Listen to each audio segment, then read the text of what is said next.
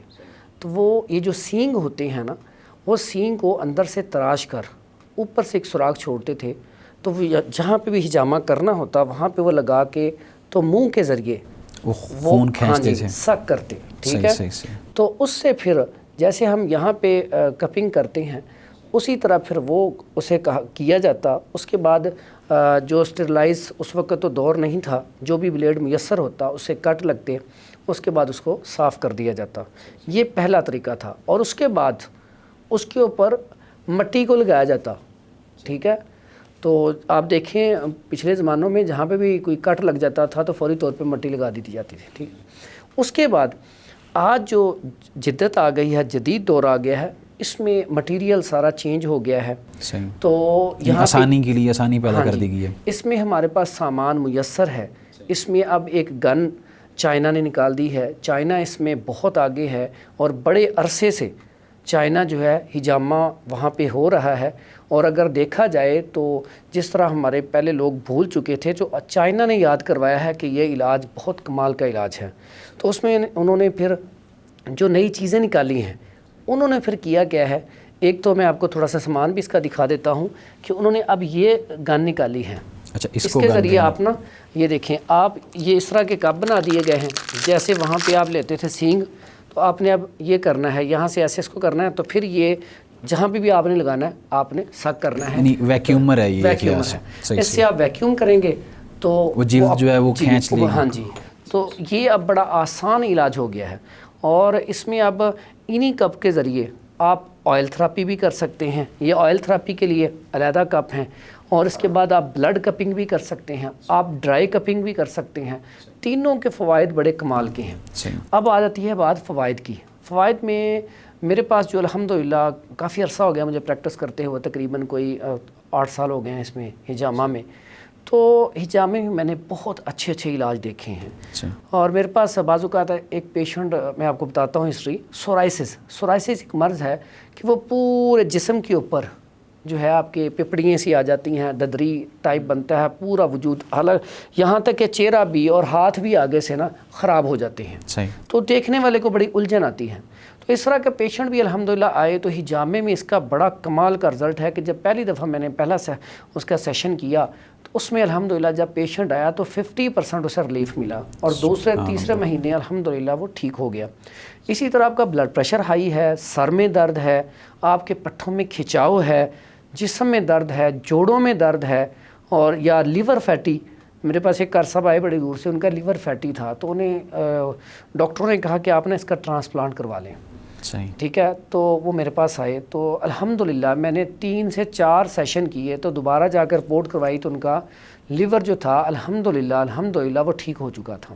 تو اس میں فوائد، اور میں سمجھتا ہوں جس بھی چیز کے اوپر ہمارے پیارے نبی حضرت محمد صلی اللہ علیہ وآلہ وسلم کی مہر آ جائے تو باقی ساری چیزیں ایک سائڈ پہ ہو جاتی ہیں۔ ہمارا یقین ہے 100% نہیں، 200% نہیں، ہم مکمل یقین رکھتے ہیں اس بات پہ کہ ہمارے پیارے نبی حضرت محمد صلی اللہ علیہ وآلہ وسلم کے منہ سے جو بات نکل جاتی ہے اس میں وہ جو انہوں نے کہہ دیا کہ شفا ہے، تو اس میں شفا ہے، بے شک، اس میں کوئی شک والی بات نہیں۔ اچھا حکیم صاحب، جس طرح آپ نے یہ فوائد بیان کیے ہیں، کیا اس کے مزید بھی فوائد ہیں؟ کیونکہ ہمارے ہاں عموماً جو اس طرح کے کیسز ہیں وہ دیکھنے کو ملتے ہیں کہ لوگ بڑا ڈر اور خوف محسوس کرتے ہیں کہ جی کٹ لگائے جاتے ہیں تو وہ کٹ کہیں انفیکشن نہ کر جائیں، یعنی بعض لوگ کٹ بڑے لگاتے ہیں، بعض صحیح نہیں لگاتے، یا چیزوں کو اچھے طریقے سے دھوتے نہیں ہیں، تو اس طرح کے وہ سنی سنائی باتیں ہوتی ہیں تو وہ ہر جگہ پہ پائی جاتی ہیں۔ تو یہ جو ڈر اور خوف ہے، اور بعض لوگ ویسے ہی خون دیکھ کے ڈر جاتے ہیں کہ اتنا زیادہ خون نکل رہا ہے تو دل کے کمزور ہوتے ہیں، تو یہ جو ان کا ڈرنا ہے یہ بجا ہے یا بلا وجہ کا ہے، یہ بھی آپ بیان کر دیجئے۔ جی پیارے بھائی، آپ نے بڑا زبردست سوال کیا ہے یہ، کہ سب سے پہلی بات تو لوگ جو ڈرتے ہیں اس کی ایک بنیادی وجہ بھی ہے کہ ہمارے معاشرے میں یہ جو ہجامہ ہے یہ صرف ایک FTJ، ایک ہربلسٹ طبیب کو ہی اس کی اجازت ہے۔ صحیح۔ لیکن یہاں پہ ماجرا یہ ہے کہ ہر کوئی بندہ ہر دوسرا تیسرا آدمی ہجامہ کر ہجامہ رہا ہے. کیمپ کر رہا ہے اور لگا رہا ہے وہ. اب اس میں مسئلہ کیا آ رہا ہے؟ اب ایک بندہ 4 سال فزیالوجی پڑھتا ہے، اناٹمی پڑھتا ہے، دل کہاں پہ ہے، دماغ کہاں پہ ہے، جگر کہاں پہ ہے، اور کڈنی کہاں پہ ہے، سپلین پتا کہاں پہ ہے، تلی کہاں پہ ہے. تو جب وہ سارا کچھ پڑھتا ہے اسے پتہ ہوتا ہے کہ کس جگہ کا پوائنٹ کس جگہ پہ لگنا ہے. اس کو باقاعدہ پریکٹیکل کروایا جاتے ہیں. پریکٹیکل کروایا جاتا ہے. صحیح. اب ایک آدمی اس نے کسی سے سیکھا. اب دیکھیں نا، کٹ تو نائی بھی بہت اچھا لگا لیتے ہیں، ٹھیک ہے. اب کوئی بھی آدمی، کوئی ڈاکٹر یا عام آدمی کو ایسے ہی 1-2 دن کسی سے سیکھ کے یا کسی کیمپ میں سیکھ کے اب اسے کٹ لگانا تو آ جائے گا، لیکن اسے یہ نہیں پتہ ہوگا عام کسی آدمی کو کہ کون کٹ سا ایسا لگانا پوائنٹ کہاں پہ ہے، کٹ لگانا کہاں پہ ہے، یعنی کہ پوائنٹ جو ہے مین اب کون سا بنتا ہے. ہمارے جو ڈاکٹر حضرات ہیں وہ ماشاءاللہ پڑھے لکھے ہوتے ہیں، لیکن ان کو یہ الاؤ نہیں ہے کیونکہ یہ باقاعدہ ان کی فیلڈ نہیں ہے. ٹھیک ہے. اب وہ سرجیکل کے ہیں تو ان کو اس کے بارے میں معلومات ہیں، لیکن پھر بھی جو حکومت پاکستان نے یہ الاؤ کیا ہے، یہ FTJ کو کیا ہے. صحیح. فاضلہ والجراحت یعنی جو جس کا ماہر ہے، جس فن کا، اسی نے وہ کرنا ہے. اب اس میں جو آپ نے کہا تھا نا کہ جن کو نقصان ہوتا ہے ڈرتے ہیں، وہ اسی وجہ سے بعض اوقات ایک انجان بندہ جو انٹرین ہے، صحیح ہجامہ اسپیشلسٹ نہیں ہے، وہ بہت بڑے بڑے کٹ لگا دیتا ہے. صحیح. جب وہ کٹ بڑے بڑے لگاتا ہے وہ کافی عرصے تک ٹھیک نہیں ہوتے، انہیں پین بھی کافی زیادہ ہوتی ہے.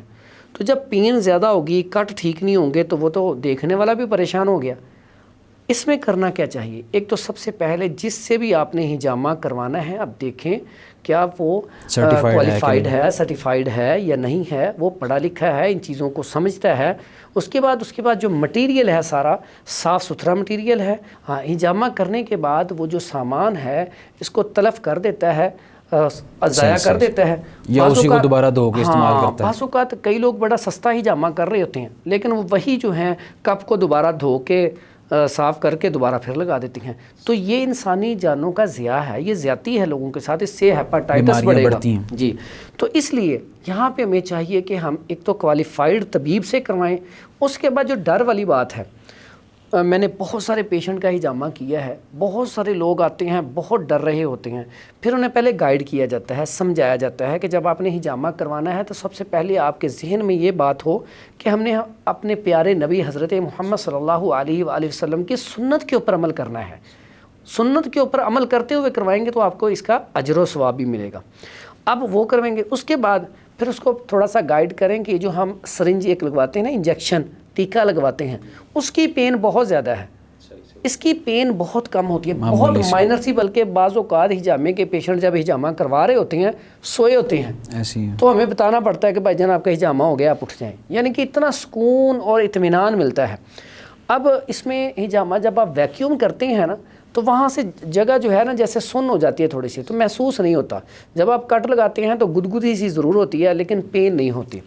تو اس میں ایک تو جو طبیب ہجامہ کرے اسے پتہ ہونا چاہیے جو پیشنٹ لیٹا ہوا ہے اس کا مزاج سرد ہے، خشک ہے، گرم ہے، تر ہے. اسے یہ پتہ ہونا چاہیے کہ اس کے مزاج کے مطابق اس کو کٹ گہرا لگانا ہے یا بالکل ہلکا سا لگانا ہے. اگر لیڈیز پیشنٹ لیڈیز کو کرے تو اسے چاہیے کہ وہاں پہ بالکل مائنر سا کٹ لگائے، ان کی جلد نازک ہوتی ہے. اور کٹ ویسے بھی بالکل نارمل لگانا چاہیے.